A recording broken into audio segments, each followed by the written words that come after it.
Nós vamos continuar hoje, irmãos, a nossa exposição no livro de Gênesis. Chegamos ao capítulo 42. Continuamos dentro da história de Jacó, a sequência que é manifesta através dos seus filhos e de maneira específica na vida de José e tudo aquilo que Deus fez com a vida deste servo. Nós vamos ler os primeiros versos do texto e depois mantenha sua Bíblia aberta. Nós vamos ler o texto todo ao longo da exposição nessa manhã. Gênesis 42, nós vamos ler do verso 1 até o verso 11. Diz assim a palavra de Deus: Sabedor Jacó de que havia mantimento no Egito, disse a seus filhos: por que estáis aí a olhar uns para os outros? E ajuntou: tenho ouvido que há cereais no Egito, descei até lá e comprai-nos deles, para que vivamos e não morramos.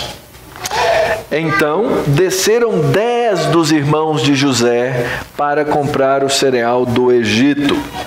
A Benjamim, porém, irmão de José, não enviou Jacó na companhia dos irmãos, porque dizia: para que não lhe suceda acaso algum desastre. Entre os que iam, pois, para lá foram também os filhos de Israel, porque havia fome na terra de Canaã. José era governador daquela terra. Era ele quem vendia a todos os povos da terra. E os irmãos de José vieram e se prostraram, rosto em terra, perante ele. Vendo José a seus irmãos, reconheceu-os, porém não se deu a conhecer, e lhes falou asperamente, e lhes perguntou: de onde vendes?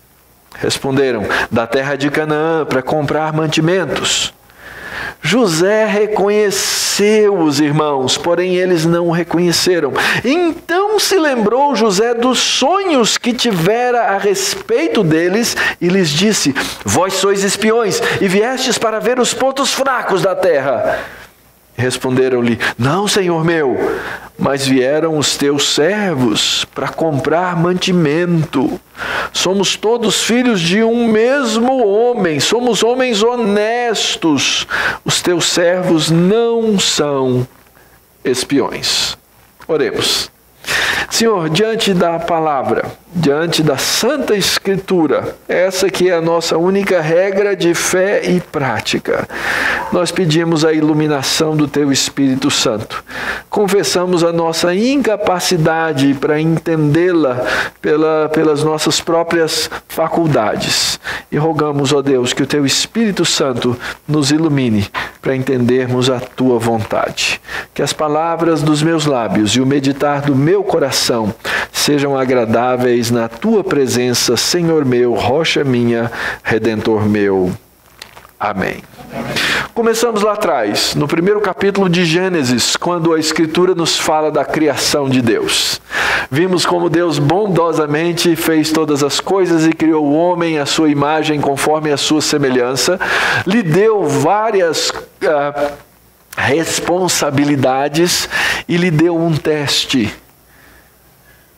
Deu ao homem ampla liberdade, mas disse ao homem: da árvore do conhecimento do bem e do mal não comerás, porque no dia em que dela comerdes, certamente morrerás. E assim aconteceu. O homem tomou daquela árvore e morreu. Isso nós chamamos de queda na Escritura.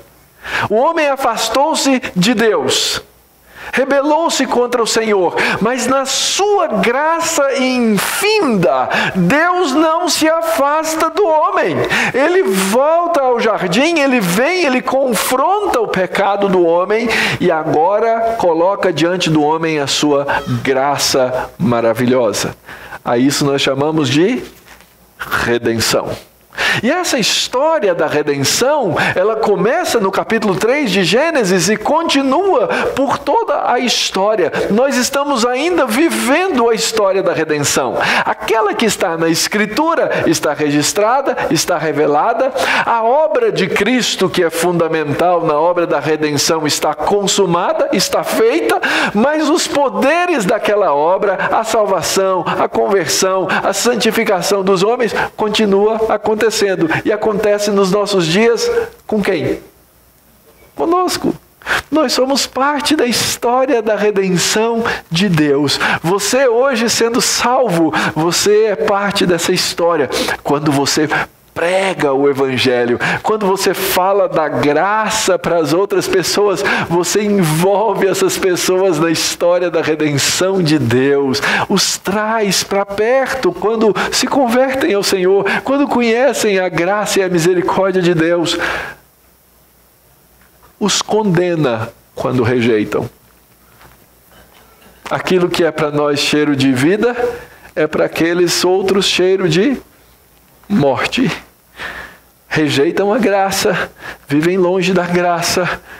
Mas nós fazemos essas coisas na nossa geração. Virá uma outra geração depois de nós. Os pequeninos já estão aqui, os filhos da aliança. Eles vão continuar pregando o evangelho da graça. Deus vai continuar remindo pessoas do mundo, longe de Deus, para serem parte dessa história. E assim vai acontecer até que venha a consumação. Até o dia em que o Senhor Jesus voltar, e Ele então trará o juízo final, Ele então fará a remoção de todo o pecado da nossa existência, e Ele nos trará novo céu e nova terra. O que eu acabei de fazer para vocês aqui é um resumo da história da Bíblia, de tudo aquilo que nós somos chamados a fazer geração após geração como igreja. Agora, muitas vezes nós não sabemos fazer isso. Nós temos os nossos próprios pecados, nós temos as nossas próprias lutas, e então nós voltamos os nossos olhos para essa história da redenção registrada por Deus na Escritura, e baseados naquilo que Deus nos ensina nessa Escritura, nós vamos aprender como devemos viver hoje com os nossos próprios conflitos. Então nós já vimos todas essas histórias de todos esses irmãos em Cristo, ou não, alguns eram rebeldes contra o Senhor. E agora nós chegamos na história dos descendentes de Jacó. Quando alguém lê essa história, que começa no capítulo 37 de Gênesis e vai até o final, alguém vai falar assim, mas não é possível, isso parece uma novela, alguém escreveu isso. E é verdade. Sabe quem escreveu? Deus. Deus escreveu essa história toda. Deus usou essas pessoas ao longo da história para fazer concluir os seus planos, os seus projetos redentivos. E é interessante como Ele vai montando cada peça desse quebra-cabeça para nos ensinar a respeito da sua verdade. Então nós começamos nessa história lá no capítulo 37, quando José era ainda bem moço, ele tinha 17 anos de idade. Nós vimos que ele era menino complicado, preferido do papai, trazia fofoca dos irmãos para o pai. O pai o privilegiava de tal maneira que ele ganhou uma roupa tão espalhafatosa que se via de longe que ele a usava. Os irmãos tinham raiva de José, tinham ódio de José, a ponto de não conseguir dizer para ele, bom dia, shalom. Não conseguiam fazer isso. O ódio entre os irmãos foi tão grande que numa situação, quando o pai mandou que ele fosse dar uma olhada nos irmãos, viram o irmão de longe e fizeram o quê? Planejaram matá-lo. Depois de briga de cá, conversa de irmão de lá e não sei o que, eles resolveram que não iam matá-lo, mas iam ter um lucrozinho e o venderam para uma caravana de ismaelitas que passavam por ali e que iam para o Egito, e ele foi vendido como escravo. José acabou na casa de um homem muito poderoso no Egito, chamado Potifar, e a Escritura diz que Deus abençoava tudo que José colocava à mão. Aquele homem foi vendo que ele era abençoado por Deus daquela maneira e foi largando todos os seus negócios na mão de José, um atrás do outro. Diz o texto que chegou num ponto que ele falava assim, ele só se preocupava com o que ele ia comer na hora do almoço e na janta. O resto, José tomava conta. Mas sempre há o pecado no meio da história. E a mulher de Potifar coloca os olhos em cima daquele escravo hebreu. Condição e situação. Um dia ele foi cuidar das coisas da casa e a mulher estava lá e não tinha mais ninguém. E ela então demanda de José, deita comigo. José olha para aquela mulher e diz assim, como?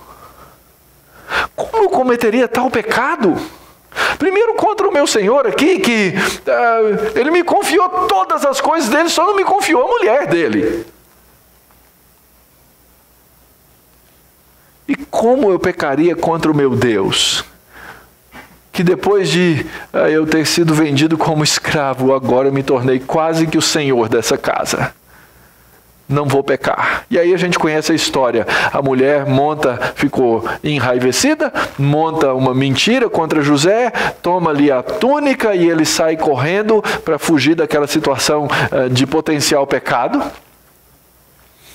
E ela o acusa falsamente de tentativa de estupro. José vai parar onde? Na cadeia. Chega na cadeia, acontece o quê? José... tudo que ele faz é abençoado. O carcereiro olha para ele e fala assim, vou dar um trabalho para esse rapaz. E José começa a tomar conta da cadeia. Ele era o preso, mas ele era tão confiável que ele tinha a chave do cárcere no qual ele era preso. Percebem essa situação? E aí ele era um homem que tinha preocupações. E um dia percebeu que 2 grandes altos funcionários de Faraó estavam presos, estavam preocupados, tinham tido sonhos. E ele pergunta o que aconteceu, eles contam o sonho, ele interpreta o sonho como é típico nessa história de José. E o que ele interpreta acontece. Um é morto e o outro vai parar de volta na sua posição real como copeiro de Faraó. É alguém íntimo que estava próximo, que participava da vida, do dia a dia de Faraó. E José, quando o cara estava saindo da cadeia, falou o seguinte, interpretei o sonho para você, aconteceu, não aconteceu? Aconteceu. Então quando você chegar lá, lembra de mim. E o cara foi ir, mas ele esqueceu. Passaram 2 anos, Faraó tem um sonho. Veja, José teve 2 sonhos no começo. Depois os 2 homens na prisão, cada um tem um sonho. E depois Faraó tem 2 sonhos que na verdade são um sonho. E a gente conhece a história, não é? Vacas gordas e vacas magras. E aí então, e hoje é fácil para a gente interpretar porque existe a história das vacas gordas e magras, né? É essa história que dá para nós essa expressão que nós usamos hoje. Então, ele tem os sonhos e não tem quem interpreta. O copeiro que estava do lado falou, lembrei, pecado meu, desculpa aí. Tem um rapaz lá na prisão, eu sonhei, o padeiro sonhou, ele interpretou e aconteceu do jeitinho que ele falou. Chama o rapaz. E aí então no capítulo passado nós vimos José sendo erguido pela providência de Deus ao homem mais poderoso do Egito, exceto o próprio Faraó. Faraó chega para ele e dá o anel, dá o carimbo de assinatura dele e fala assim, José falou, a água parou, obedeçam José.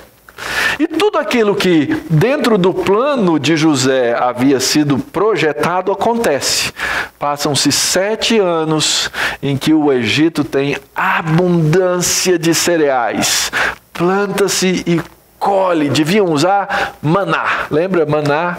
Adubando dá. A geração antiga sabe. Eu sei, a mais nova não conhece. Mas na nossa época passava essa propaganda na televisão. E aí o que acontece? Tudo é prosperidade.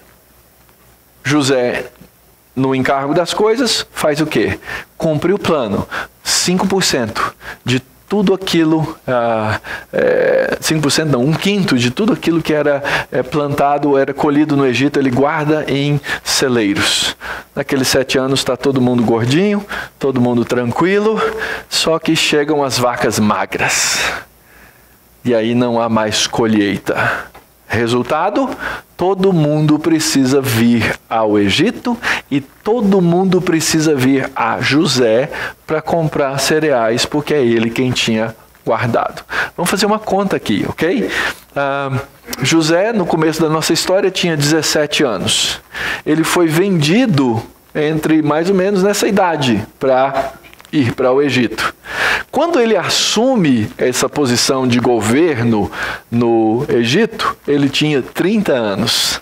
As vacas gordas já passaram, são mais 7 anos. Então, José deve estar entre os seus 37 e 38 anos. Seus irmãos o viram quando ele era ainda moleque, talvez imberbe ou começando a ter barba, mas os hebreus usavam barba, e agora ele é um alto funcionário do governo no Egito, e no Egito ninguém usa barba. Eles não gostavam de usar nem cabelo, pelos pictogramas que a gente enxerga nas construções antigas. Então esse é todo o nosso contexto no qual a nossa história vai acontecer. E a primeira coisa que a gente observa no texto que já lemos, que é que aquela família continua com os mesmos problemas. A fome chegou, o pai está lá, os irmãos estão lá fazendo nada, e ele pergunta carinhosamente para os filhos: ô meu, o que vocês estão aí olhando um para os outros? Vamos fazer alguma coisa. E veja bem, José era o mais novo, então nós estamos falando aí de gente de 45, 50 anos, todos encostados esperando a fome chegar para matar todo mundo. E Jacó diz: olha, eu vi uma manchete no jornal que tem cereal no Egito. Então quero mandar vocês para lá, para que vocês comprem o cereal, nós ainda temos dinheiro, para que nós vivamos e não morramos. E aqui vem um segredo da história. Desceram 10 dos irmãos, lembra? São 12 no todo. José está onde?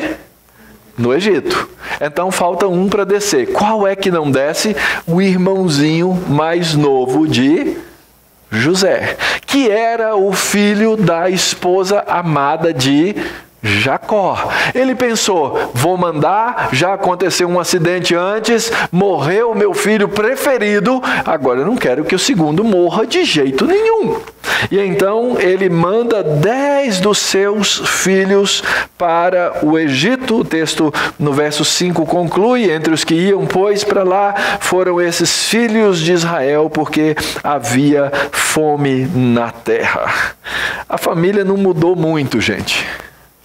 Os conflitos continuam, o pai continua amargurado, o pai continua insatisfeito, o pai continua triste e lembrando da morte daquele filho o tempo inteiro. Ele agora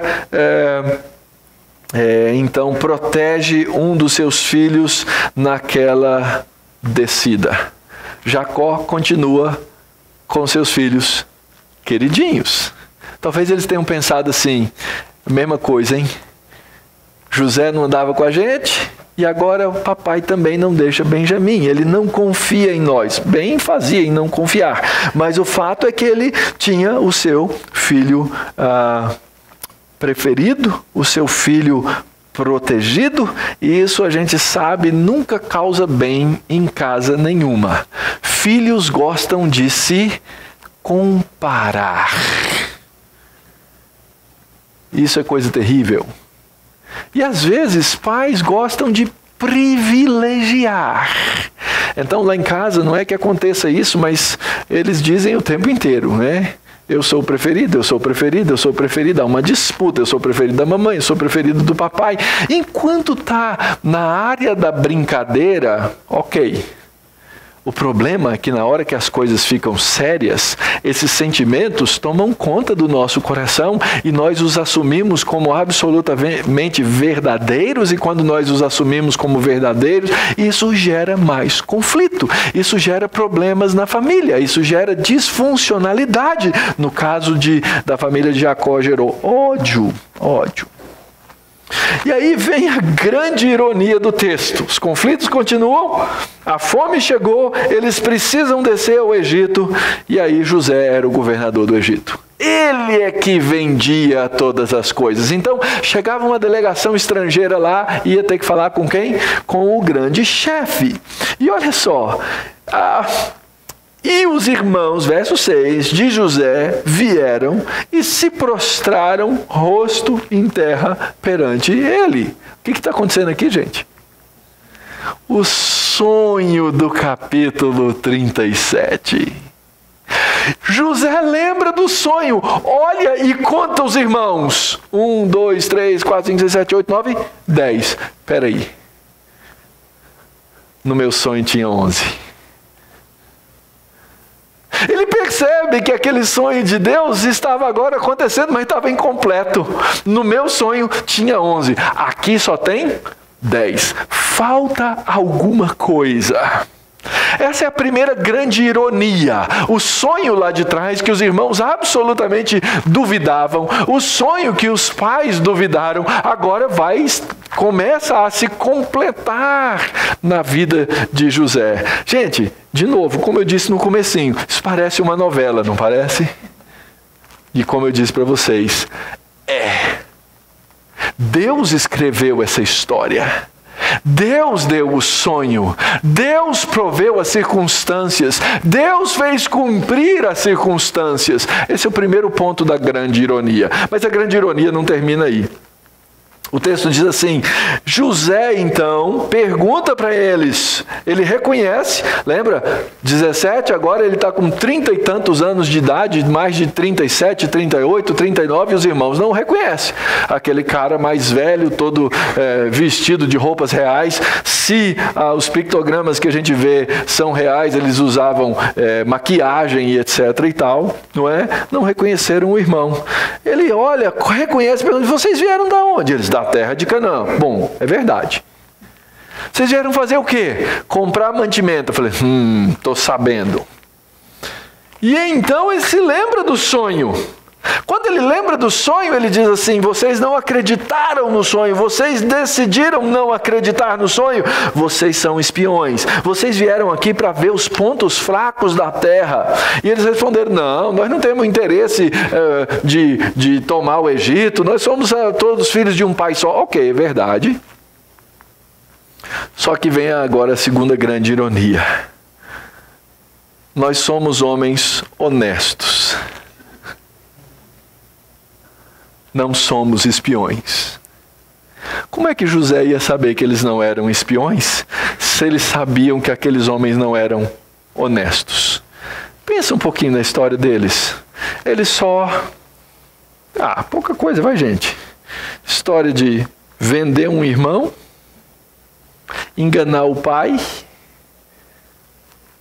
mataram 2 dos irmãos deles, lembram?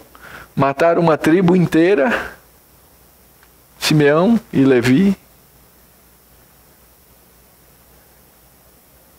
Adultério, incesto. Você coloca. Eu acho que Deus estava olhando na hora que eles responderam assim. Eles falaram assim, somos homens honestos. E Deus lá no céu teve que fechar a boca para não rir. Senão eles iam ouvir. Grande ironia. José não tinha como confiar nesses homens. Ele não só agora se encontra numa situação diferente daquela inicial, na qual Deus provê aquele encontro e provê aquele choque. Imagina os olhos de José olhando seus irmãos diante dele. Mas no qual Deus vai começar um processo de mudança na vida, tanto de José quanto dos seus irmãos. E isso começa com essa grande ironia. O sonho se realizando E os irmãos dizendo: somos homens honestos. Então é por isso que José usa as palavras, e o texto diz ríspidas, porque ele precisava colocar diante, e aqui há interpretações diferentes, mas eu acredito que a intenção dele era não se dar a conhecer e ao mesmo tempo era prover um teste para ver se aqueles homens haviam mudado em alguma coisa na sua vida. E aí então vem o teste. Essa parte nós não lemos. Diz assim: ele, porém, lhes respondeu: nada disso. Pelo contrário, eles disseram: nós somos honestos. Ele diz: nada disso. Pelo contrário, vocês vieram ver os pontos fracos da terra. E eles disseram: nós, teus servos, somos 12 irmãos, filhos de um homem na terra de Canaã. Outra verdade. O mais novo está hoje com o pai. Ok, José não tinha como conferir essa verdade, mas ele está imaginando. O outro já não existe. Opa, outra verdade. Porque eles achavam que José havia sido morto nesse processo. Então lhes falou José: é como já vos disse, sois espiões. Nisso sereis provados. Pela vida de Faraó, daqui não saireis, sem que primeiro venha o vosso irmão mais novo. O que José está fazendo aqui? Está promovendo um teste. Será que eles não mataram meu pai também? Porque afinal de contas eles me mataram porque eu era o preferido do papai. Ou tentaram me matar, me venderam. Será que eles não mataram meu irmão? Então quero ver meu irmão mais novo. Enviai um dentre vós que traga vosso irmão. Vós ficareis detidos para que sejam provadas as vossas palavras, se há verdade no que dizeis, ou se não, pela vida de Faraó, vou declarar vocês espiões, ficarão presos.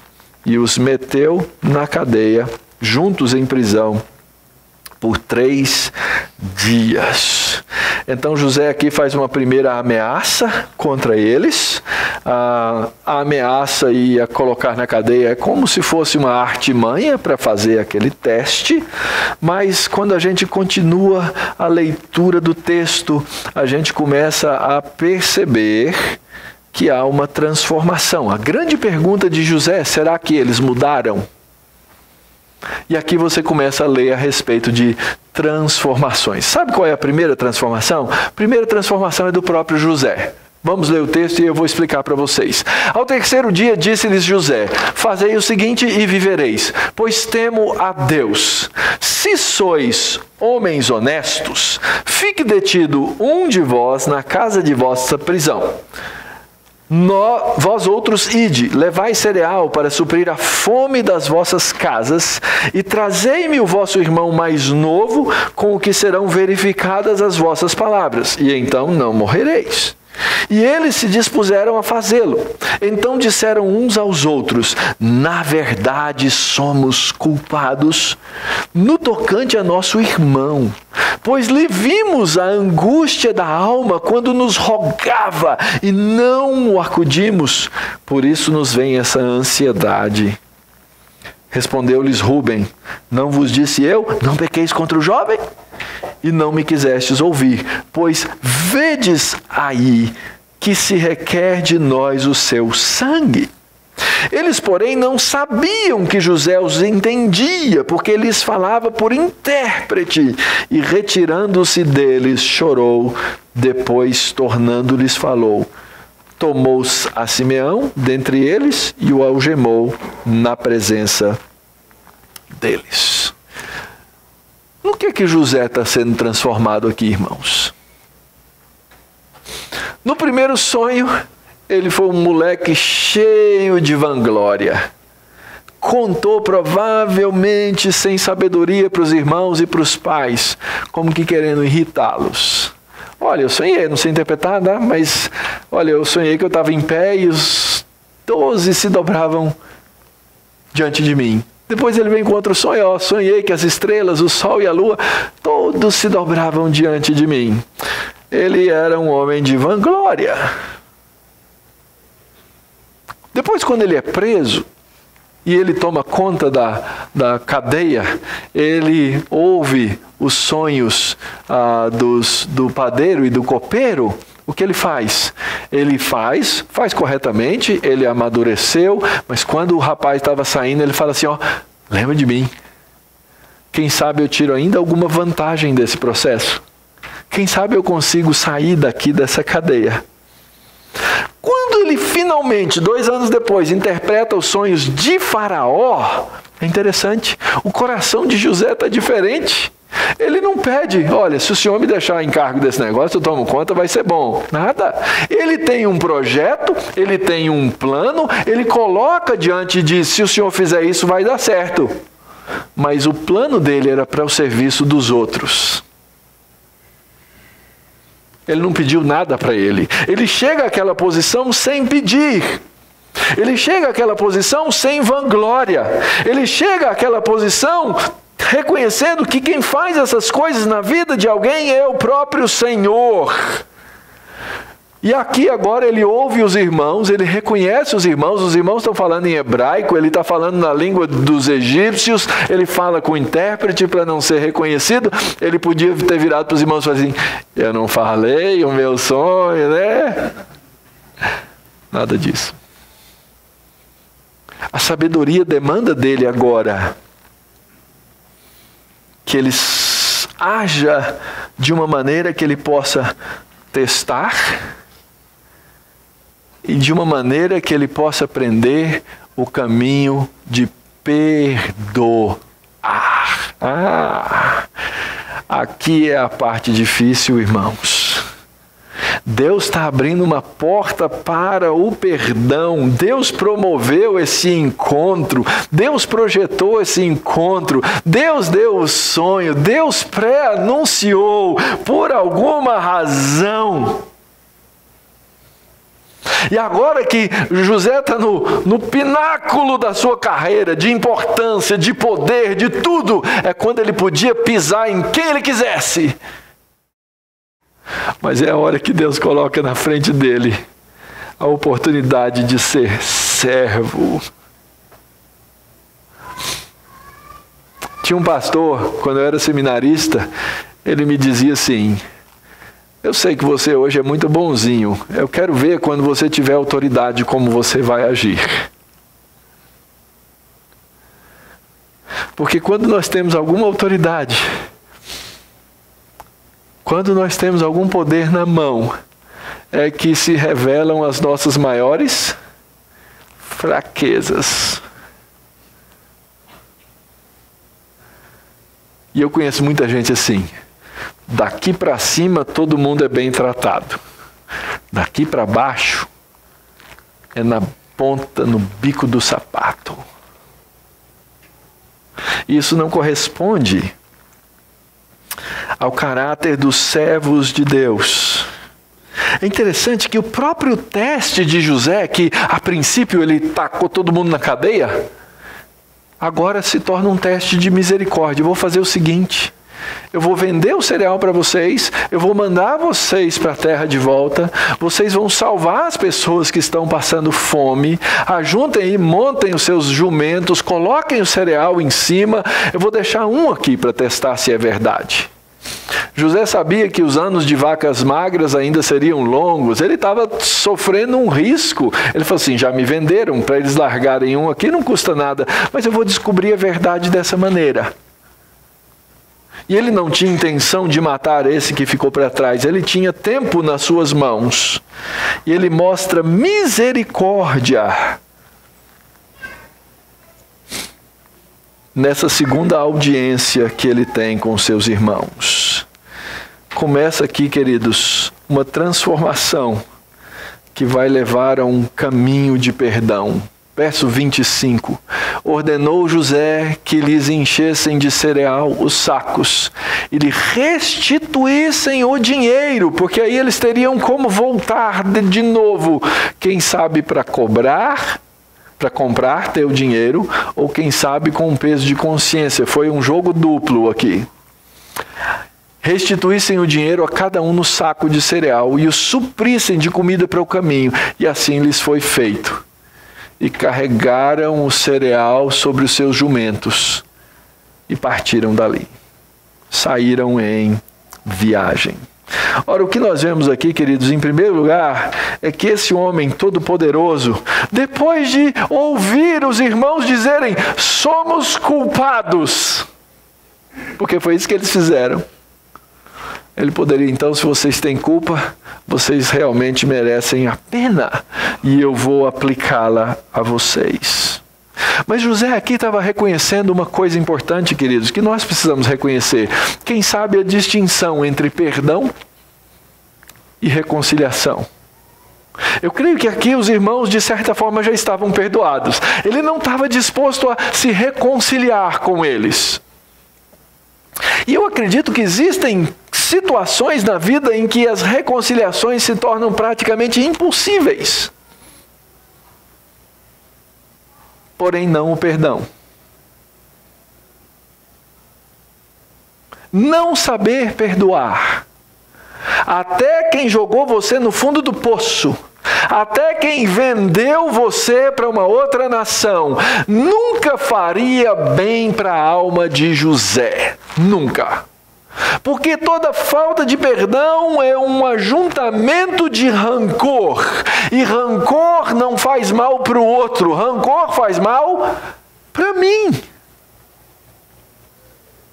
Então a Escritura diz que nós precisamos ter o aprendizado profundo dessa arte do perdão. Mesmo em situações que não sejam possíveis as reconciliações. E no caso aqui não há reconciliação. Pelo menos não por enquanto. Mas José estava disposto a testá-los. Perdoar alguém não significa agir como se nada tivesse acontecido. Ele não finge isso. Mas ele se perguntava no coração, será que eu posso confiar neles?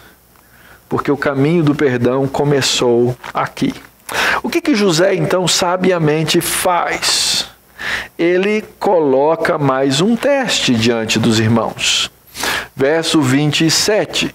Abrindo um deles o saco de cereal para dar de comer ao seu jumento na estalagem, deu com o dinheiro na boca do saco de cereal. E então ele disse aos irmãos, devolveram o meu dinheiro, está na boca do saco de cereal. E desfaleceu-lhes o coração.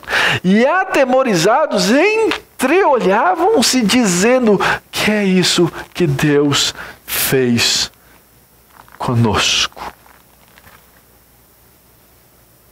Finalmente, Deus chega na boca desses homens. Finalmente, porque até agora era tudo sobre morte, assassinato, vingança. Eles se encontram numa situação perigosa. De repente, um fica preso, todo mundo sai livre. Eles devem ter pensado, porque o pai falava sobre Deus para eles, mas parece que piedade no coração deles era algo que passava longe sempre. Pararam no posto Ipiranga para reabastecer o jumento. Abre. E o dinheiro estava lá. O que eles pensaram? Vamos falar que a gente roubou. Já não basta a acusação de espião. E parece que eles tinham intenção de salvar o irmão, porque eles devem ter pensado, e esse já era. Morreu mesmo. E eles começam a observar que, quiçá, em todos os seus pecados, agora pela primeira vez eles fazem uma menção de Deus, eles têm a sua consciência desperta, eles começam a enxergar Deus por trás do seu crime e da sua punição.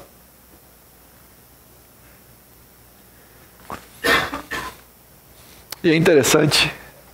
Sabe como a gente enxerga a bondade de Deus sobre a vida dos seus filhos, queridos?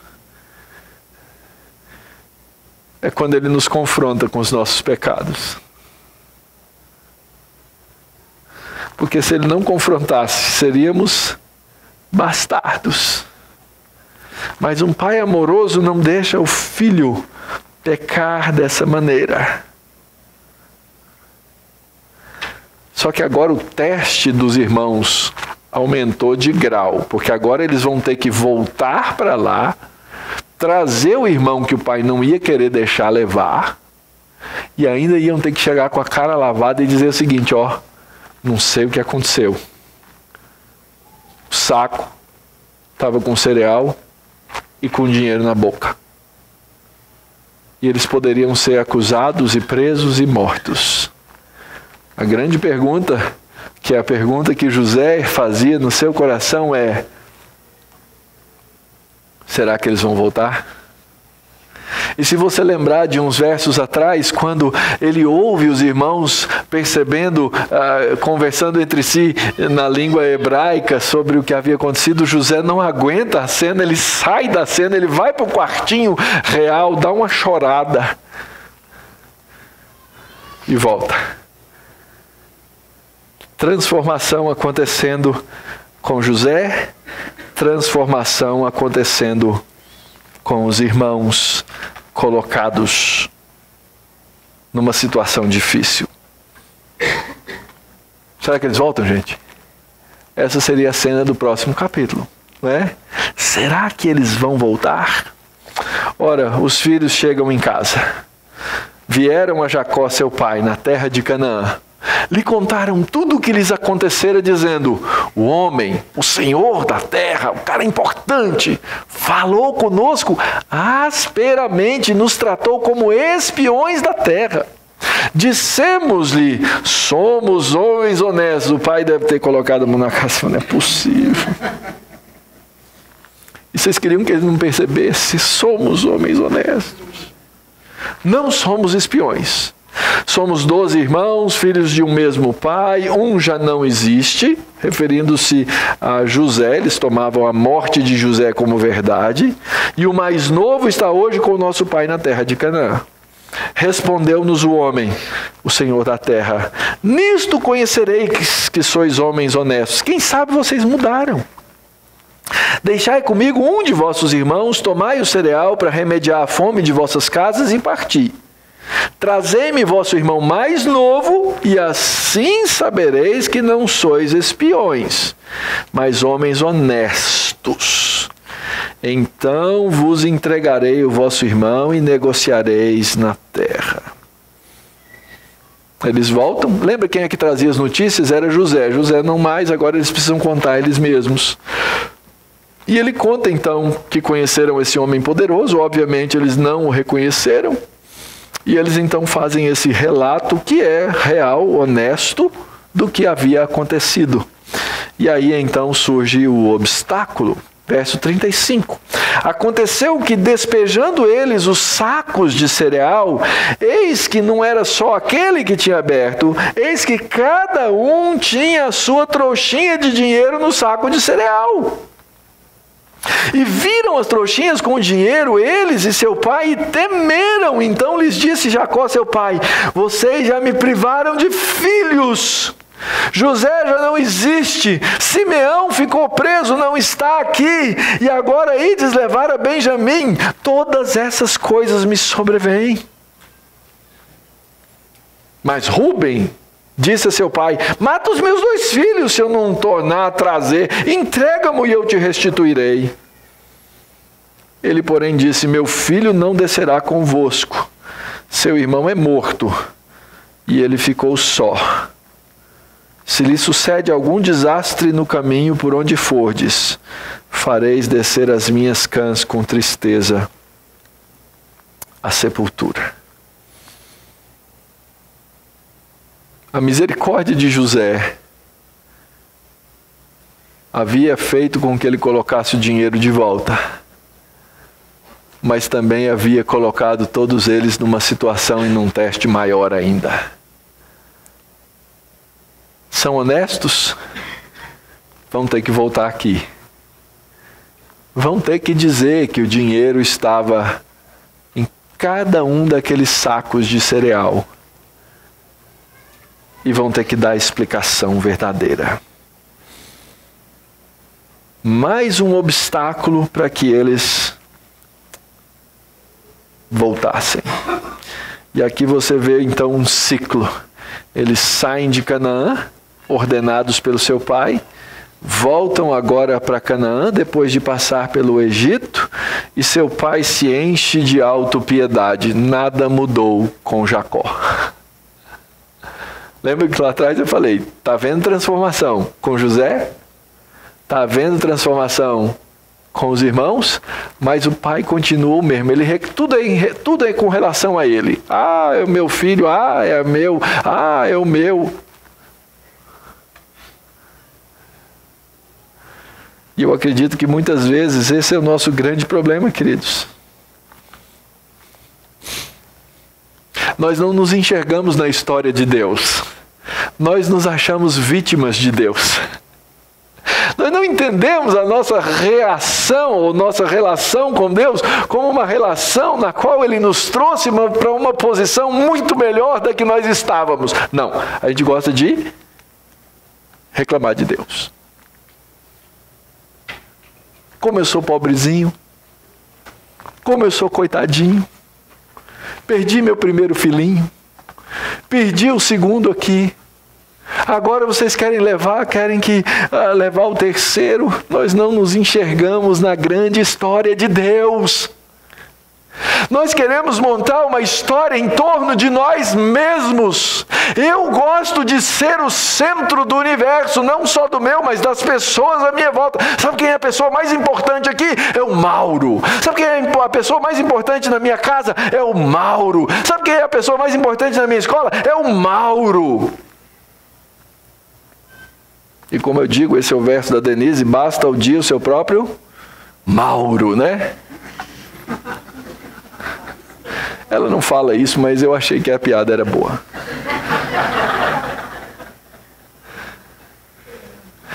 Nós gostamos de ser o centro do nosso universo, queridos. Como eu gosto de ser apreciado. Como eu gosto de ser valorizado. Esse é o meu grande pecado.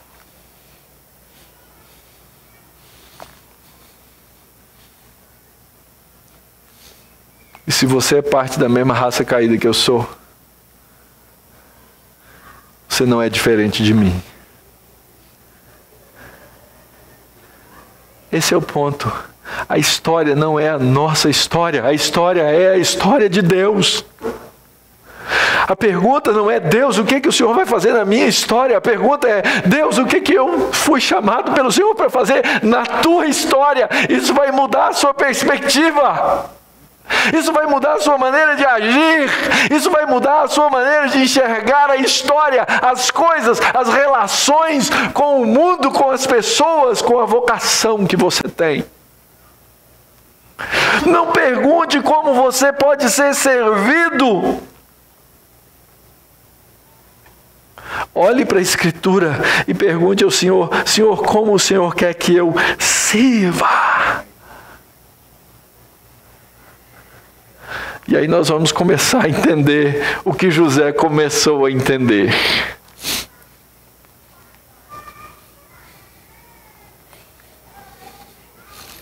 Ele, o cara mais importante do mundo depois de Faraó.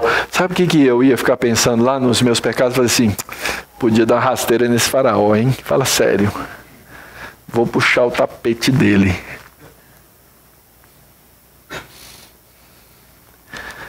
A maioria dos nossos problemas de insatisfação, queridos, é que nós não aprendemos a nos contentar com as coisas e a vocação que Deus nos dá. Então é óbvio, a gente quer progredir, a gente quer crescer, a gente quer ir à frente, mas a nossa maneira pecaminosa de fazer isso, como é que é? É pela inveja e pela cobiça. Então eu quero tomar o lugar do outro, eu quero a posição do outro. Diante dessa história, queridos, então o que é que nós devemos fazer? Primeiro, olha para a história de José e olha para a história desses irmãos e observe os efeitos do pecado nesse mundo quebrado. Tudo isso que eu já citei. De mentira, engano, assassinato, destruição, traição. O que você imaginar de porcaria é o retrato do mundo no qual nós vivemos. Você quer ver isso? É fácil, liga o Jornal Nacional. Mas você quer ver isso? É fácil. Olhe para a vida ao redor de você. E veja que nós temos o potencial de todas essas mesmas coisas. Por isso, nós temos que entender que vivendo num mundo quebrado, nós vivemos num mundo de pessoas quebradas. E as pessoas quebradas, é o plural, somos nós.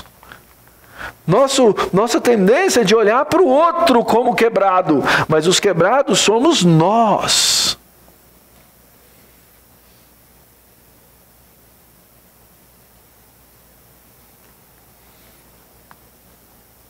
Você é quebrado pelo pecado. Eu sou quebrado pelo pecado. Enquanto os irmãos não reconheceram isso, e enquanto o próprio José não observar isso de maneira clara, eles não vão poder se perdoar ou se relacionar.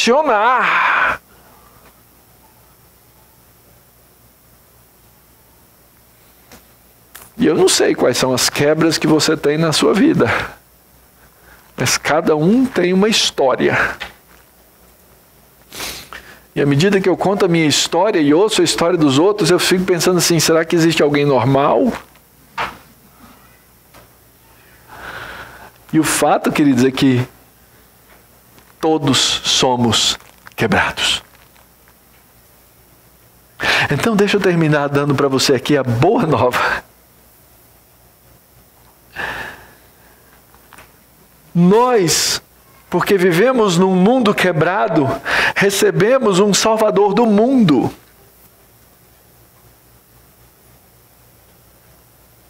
E a nossa quebra, essa rebeldia, essa contradição do nosso coração de termos sido criados para adorar a Deus e nos rebelarmos contra Ele.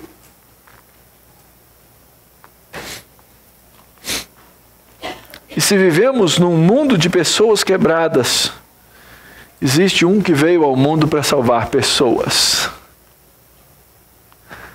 É por isso que eu prego o Evangelho, queridos.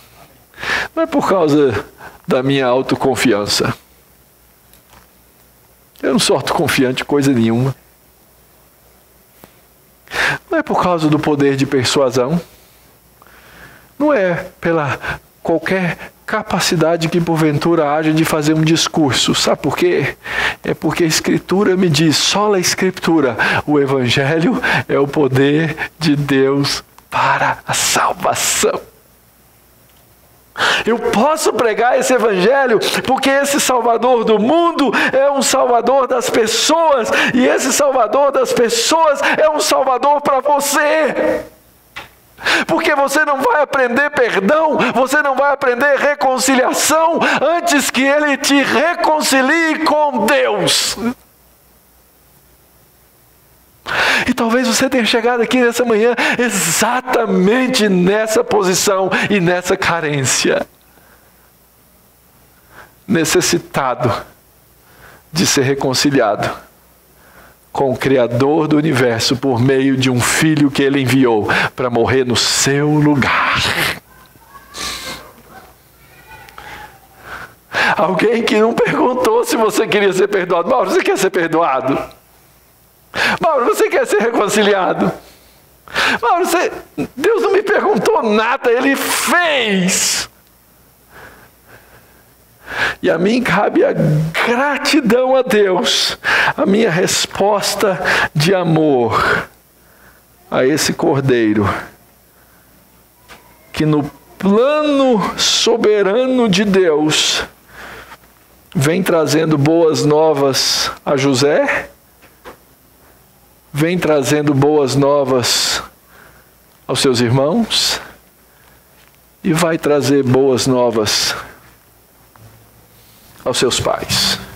Eu acredito que a gente pode ter dois grupos de pessoas aqui.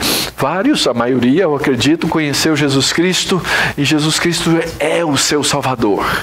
Deixa eu dizer uma coisa para você. Você que está aqui hoje nessa manhã e é crente. Mesmo na condição de crente, cristão, tendo essa Bíblia como palavra de Deus, nós somos capazes de resistir à vontade de Deus nas nossas vidas por causa do nosso pecado. E você precisa de reconciliação. Ponto. E o outro grupo, talvez você esteja aqui nessa manhã e você não seja um crente, você não conhece a Deus. Você pode começar hoje sendo reconciliado com esse Salvador. E isso acontece por meio de um cordeiro.